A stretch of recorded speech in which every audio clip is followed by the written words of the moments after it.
This Sunday, December 8th, at the Centennial Concert Hall at 1:05 p.m., the Manitoba Band Association is holding their annual Holiday Tuba Festival. Since 2002, tuba and euphonium players of all skill levels have been gathering at the concert hall to spread some Christmas cheer by performing holiday music as a huge low brass choir. This is a concert where no sub-woofers are needed. A concert where all the bases will be covered. That's bass spelled B-A-S-S. And the holiday cheer will be resonant and sonorous. One of the highlights of this year's festival is that the MBA has commissioned a new work for tuba ensemble written by Winnipeg composer Joyce German. Her beautiful and joyous piece, Circle of Unity, will help to celebrate Kwanza and add some diversity to the concert. This is going to be a really fun way to soak up some holiday cheer and a rare opportunity to see this many festive brass players in one place. And joining me here in the Classic 107 studio, I am joined by Alexis Silver, who will be conducting the Army of Low Brass this Sunday, Joyce German, the composer of Circle of Unity, and a quartet of low brass players. Vanessa Nowostawski and Kevin James on euphonium, Aaron Egan and Carlin Trudzik on tuba. Hello to you all. So great to have you here. Hi, Chris. Hi. Thank you for having us. Vanessa, I want to start with you. You are a committee member for the festival. Can you talk about how the festival began and has it evolved at all since 2002? Yeah. So our first one in 2002, I was in high school and I remember our committee chair, Rob Monson, he was my band teacher at the time, and asked us, hey, we're thinking of throwing this thing together. Let's try some of this music out, and it worked out. And so we all met at Dakota Collegiate and then walked across the street to St. Vital Mall. And we had a quick rehearsal at Dakota and then played at St. Vital Mall. And we were probably about 40 people or so at the time, all skill levels of tuba and euphonium players. And it was just a fun kind of get together and play. And the people who were shopping really enjoyed our time. But then we got too big for the space, which is a wonderful problem to have. And we were fortunate enough to move over to the concert hall, which is now where it takes place for the last number of years. So it's great to have that connection. And the patrons, I know, definitely really feel the joy as we perform at the concert hall. Mm-hmm.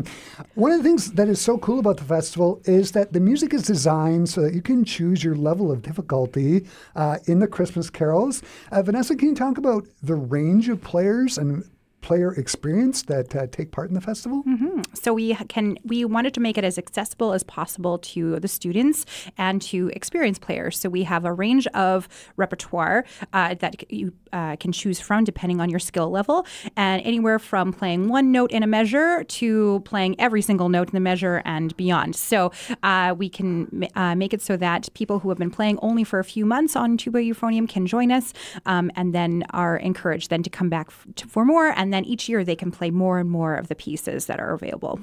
Fantastic. Alexis and Vanessa, can you quickly list off some of the tunes that audiences can expect to hear on Sunday? Sure. So the cool thing about this year, 2025 or 2024, going into 2025, is Christmas and First Night of Hanukkah are on December 25th. That's right. And Kwanza's on the 26th. So it's all really compact. So we have a range. We have Christmas carols. We have a Hanukkah carol. We have Circle of Unity to celebrate Kwanza. And we have just some like winter songs, which is great. So Away in a Manger, O Come, Emmanuel, Came Upon a Midnight Clear. We have O Hanukkah, Joy to the World. We have Joyce's great song, Circle of Unity, which you're going to hear, Frosty the Snowman, and We Wish You a Merry Christmas, and more. Yeah. Great, with that big bass tubas and euphoniums. Yeah. That should be great. My understanding is that the registration happens on Sunday morning at 11:15. Do you have a beat on how many tuba and euphonium players are going to take part this year?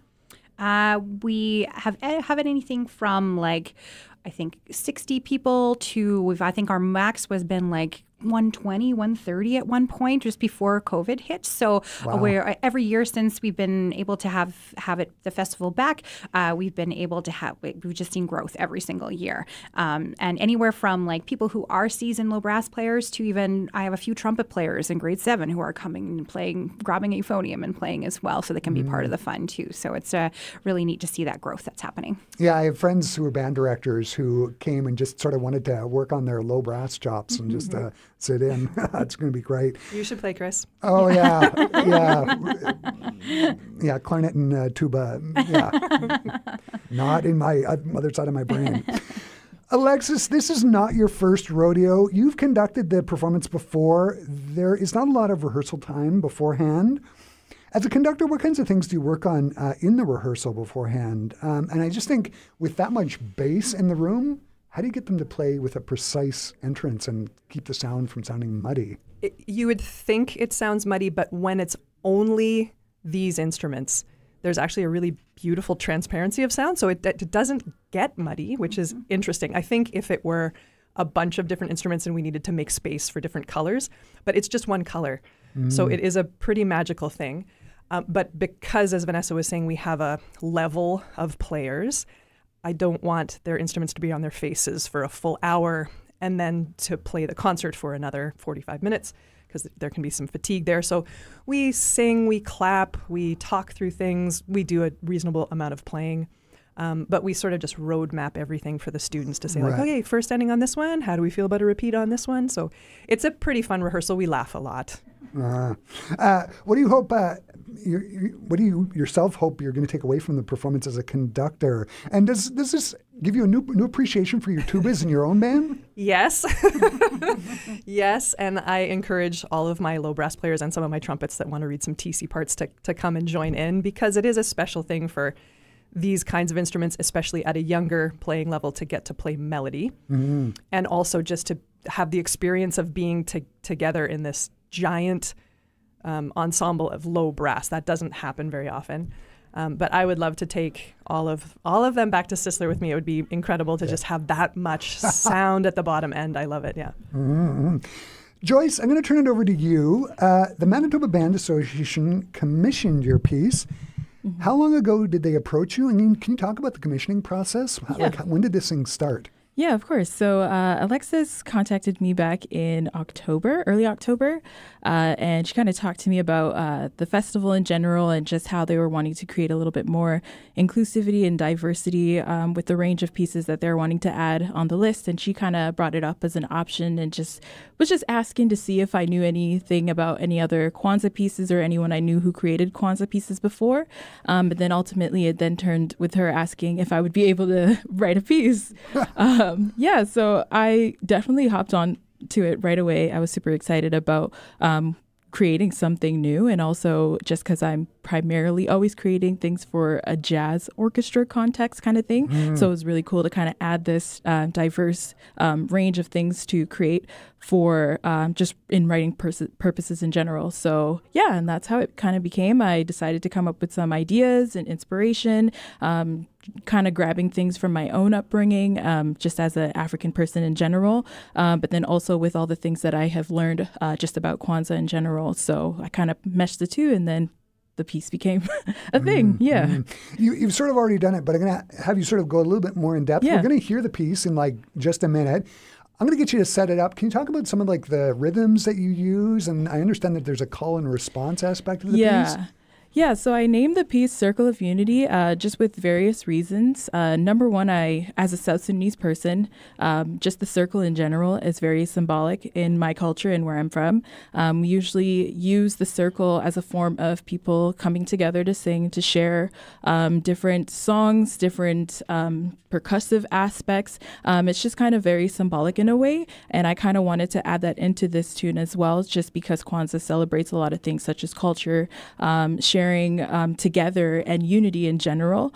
So that's one of the reasons why I thought of that. But then I wanted to bring in the African elements that are not only found in where I'm from, but in many countries in Africa where we use African elements such as the call and response, where it starts off with someone creating a line or singing a line or playing a line and the rest of the group following afterwards. And I kind of incorporated those elements into this piece, and then also adding some traditional rhythmic percussive aspects. I kind of envisioned it in a way that you would be performing the song in a traditional aspect, usually singing or playing with each other, but also you can use your body as a percussive instrument as well. well, adding hand claps, using snaps or anything like that. So I kind of wanted it to be like a freedom to kind of express whatever you're wanting to feel.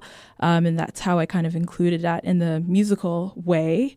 But then not only that, I think it's just really cool that we get to hear this shortly afterwards. But yeah, I think it's just to all support the just the unity and sharing new things together. Fantastic. Okay, I'm going to let the quartet take it away for our Classic 107 listeners. This is Circle of Unity by Joyce German.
Joyce, that was just great. What are you looking forward to most about hearing this piece played by a tuba choir on Sunday?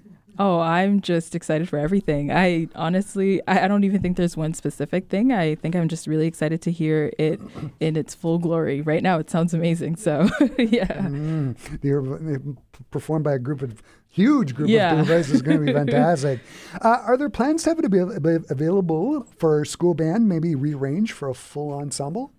Yeah, hopefully, if there are, that's definitely something that we can do in the works. Yeah. Fantastic. Sunday's Holiday Tuba Festival sounds like it is going to be just so much fun. Vanessa, I'm going to get you up here to the mic one more time. As a euphonium player, I'm going to have you speak for the quartet and all tubists in general. What are you looking forward to most about the Tuba Festival? What do you look forward to most every year? Honestly, I really I think I've been to every single one. It's just so much joy at the festival. Everyone's just having a good time, and it's so relaxed. And to see the ages from, playing for 3 months to playing a lot more than 3 months, is just so awesome to see that mixture of, you could be sitting, your grade 6 player is maybe playing next to the tuba player from the symphony. I mean, what a cool opportunity for them for that. So just the community and the joy that this silly event kind of brings on. That's what I look forward to every year. Absolutely, it's just going to be so excellent. Vanessa, Aaron, Carlin, Kevin, Gentlemen, Alexis and Joyce, thanks so much for stopping by to talk to me today. I understand that you have a tune to play us out with. Vanessa, I'm going to get you to set it up. What are we going to hear? Yeah, we're going to hear We Wish You a Merry Christmas, and it is arranged by Scott Irvine. All right, take it away.